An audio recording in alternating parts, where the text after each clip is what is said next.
تہجد کے بے شمار سجدوں میں دعا مانگی، ہزار وظیفے بھی آزما لیے، ہر در اور آستان پر لاکھوں ذکر و اذکار کے تسبیحات بھی کر لیے، مگر دعا قبول ہوتی نظر نہیں آ رہی۔ ایسا ہی ہے نا؟ تو سنو، وہ شہنشاہ اپنے خزانوں میں سے دے تو سب کو رہا ہے، مگر تم اللہ کی بخشی ہوئی دانائی اور بصیرت کا صحیح شعور نہیں رکھتے۔ قرآن کہتا ہے،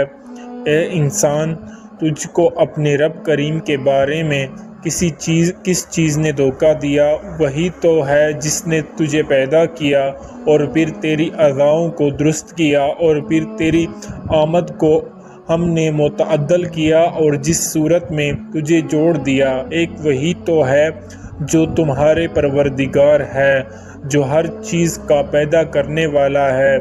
تو پھر تم کہاں سے بھٹک جاتے ہو؟ اور جب تم کسی کام کا پختہ ارادہ کر لو تو اللہ پر بھروسہ رکھو، اور بے شک اللہ بھروسہ رکھنے والوں کو دوست رکھتا ہے۔ دراصل جو طاقتیں اللہ کے فرشتوں کے ماتحت میں کام کر رہی ہیں، اور اسے مخفی طاقتوں جو اللہ کے ایک اشارے پر کام کرتی ہیں، مگر تم کو ان کی خبر تک نہیں ہوتی۔ اگر تم ذرا غور کرو تو بے حد بے حساب چیزیں ایسی ہیں جو تمہارے اپنے جسم میں اور اس دنیا میں تمہاری مفاد کے لیے کام کر رہی ہیں، مگر تمہیں ان کا پتہ تک نہیں چلتا، اور تم طرح طرح کے گمان کرنے لگتے ہو اور یہ سمجھ بیٹھتے ہو کہ تمہاری دعائیں اور ذکر و اذکار کا کوئی نتیجہ نہیں نکل رہا۔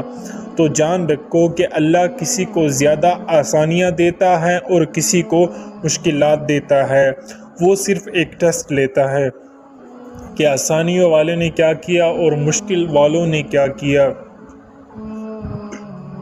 ایک گولڈن چانس ہوتا ہے جو بہت کم لوگ سمجھ پاتے ہیں۔ قرآن کہتا ہے،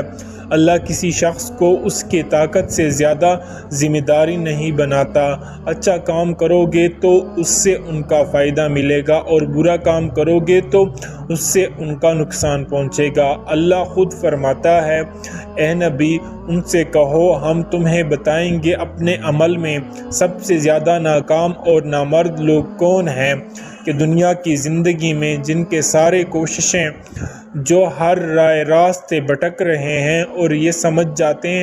سمجھتے رہے ہیں وہ سب ٹھیک کر رہے ہیں۔ یاد رکھو، ہر حاصل چیز سامانی اشیاء نہیں بلکہ وسیلہ امتحان بھی ہے، اور اگر تم یہ سوچ رہے ہو کہ اللہ تمہاری دعا کا جواب کیوں نہیں دے رہا ہے، تو یاد رکھو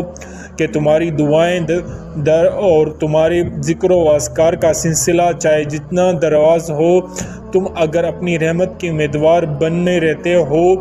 اپنے مصائب اور مشکلات پر صبر کرتے ہو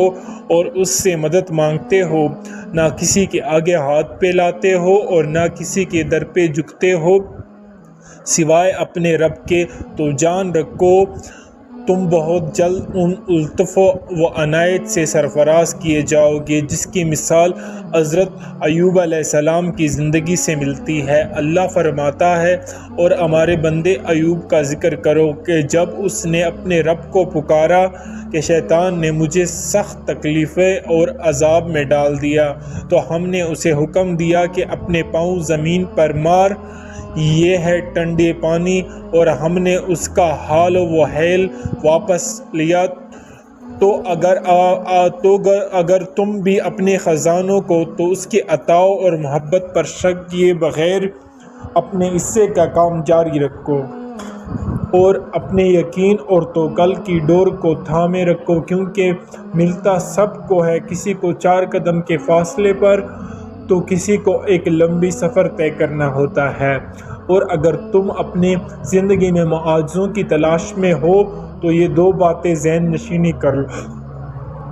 دیکھو، دنیا میں اکثر تمہیں ایسے حالات کا سامنا کرنا پڑ جاتا ہے کہ جہاں اللہ تمہیں کسی چیز کا حکم دیتا ہے یا کسی چیز سے روکتا ہے، تو اگر تم اپنی ایمان تسلیم کو بڑھ جاتے ہو اور اپنی خواہشات نفس کی قربانی دیتے ہو، اپنے رب کے آگے سر جھکا دیتے ہو، تو جان رکھو کہ تمہارا رب تمہیں اپنے کھلی اور چھپی نعمتوں سے نوازتا ہے، سرفراز کر دیتا ہے، کیونکہ خواہشات پر غالب آ جانا فرشتوں کی صفت ہے۔ اور اگر تم اپنی دعاؤں کی قبولیت چاہتے ہو نا،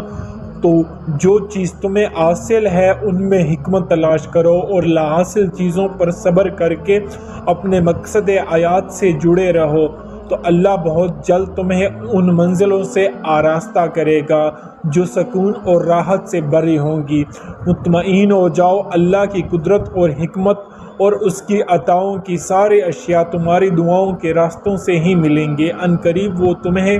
تمہارے من پسند چیزیں اور تمہارے سجدوں میں مانگی دعاؤں کو قبولیت کا شرف ضرور بخشے گا، جو تمہاری زندگی کو سکون کی پیشے بہا خزانوں سے بھر دیں گی۔ دوستو، اس ویڈیو کو لائک اور کمنٹ کریں اور میرے چینل کو سبسکرائب کر دیں۔ جزاک اللہ۔